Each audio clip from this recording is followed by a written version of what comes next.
Artline Occhialeria.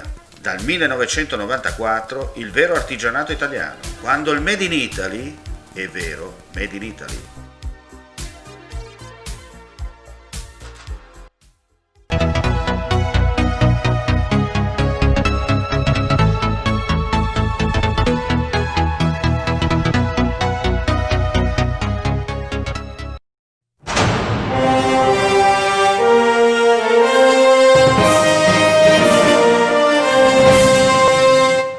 Il Friuli Venezia Giulia resta regione in zona arancione, come si attendeva, visto che in questa fascia soltanto da una settimana. Tuttavia, seppure rimanga forte la pressione sugli ospedali, è in ulteriore abbassamento l'indice RT e non si è più tra le regioni ad alto rischio. 2 nuove multe e altrettanti verbali di chiusura che si sommano allo stesso numero di quelli ricevuti nei 2 giorni precedenti. E questo reso conto per il terzo giorno consecutivo di apertura del bar al Foro a Trieste, che sarebbe dovuto rimanere chiuso per 5 giorni da mercoledì su disposizione della Questura per aver violato le misure anticontagio.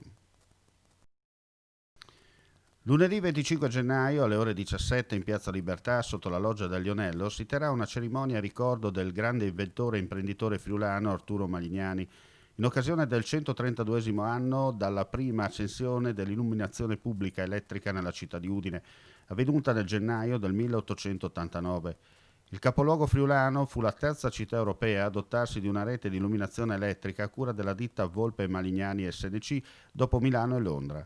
Il nuovo sistema tecnico del Geteraggio, brevettato dal Malignani, fu poi ceduto alla società statunitense di Thomas Edison tramite la filiale italiana e venne addirittura presentato all'Esposizione Universale di Parigi del 1900. L'iniziativa, fortemente voluta dal sindaco Pietro Fontanini, è stata promossa dal Circolo Culturale Quintino Sella e dall'International Comité Romeo and Juliet in Friuli, associazioni che stanno già programmando un ciclo di eventi denominati Udine, Capitale della Luce, in collaborazione con l'Assessorato alla Cultura. Alla cerimonia sarà presente Federico Malignani, il nipote del grande inventore.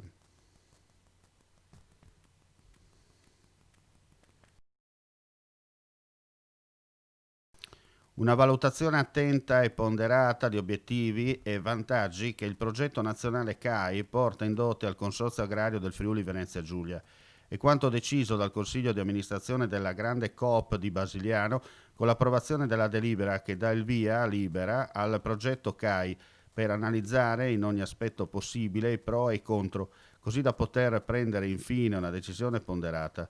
Prima in Consiglio, poi in Assemblea dei Soci, che è sovrana, spiega il Presidente del Consorzio, Gino Vendrame.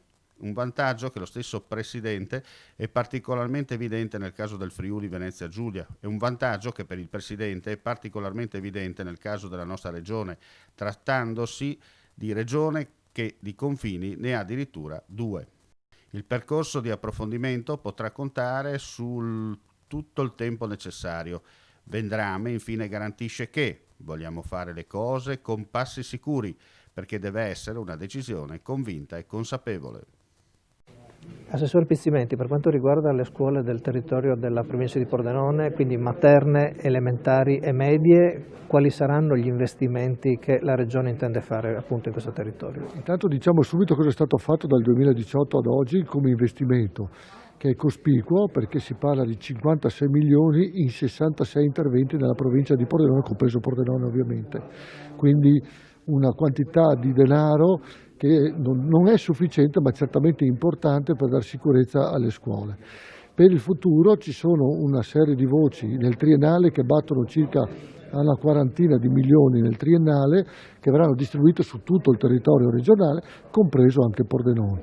Quindi c'è un'attività molto intensa ma anche cospicua sotto forma di finanziamenti da parte della Giunta regionale per mettere a norma e anche trovare un efficientamento termico e energetico negli edifici scolastici.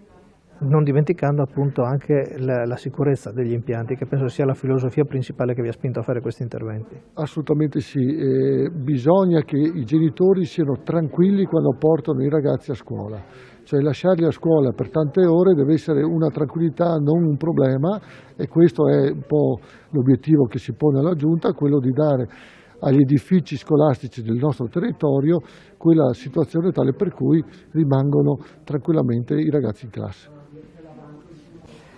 Assessore Rosalén, al di là delle singole puntuali cifre, qual è stata la filosofia con la quale l'amministrazione regionale ha dato vita a questo piano di interventi per le scuole nel territorio del Pordenonese?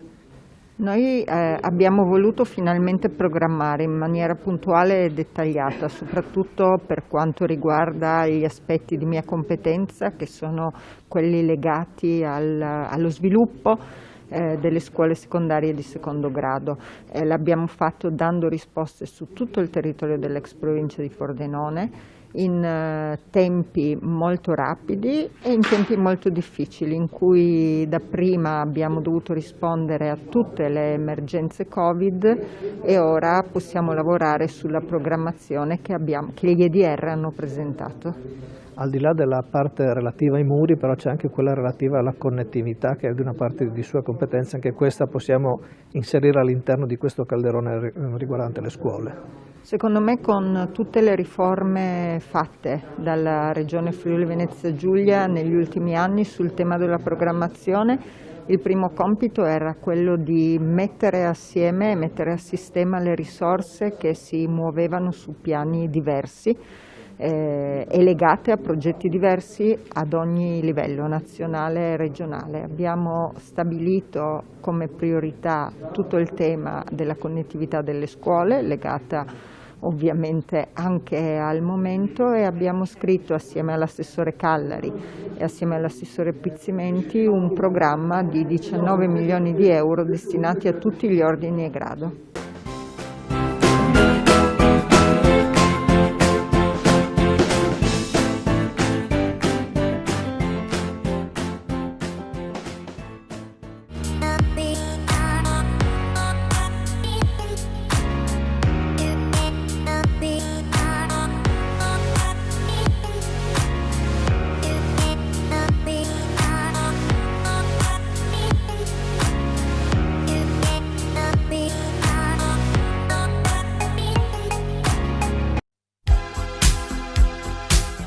Artline Occhialeria. Dal 1994 il vero artigianato italiano. Quando il Made in Italy è vero Made in Italy.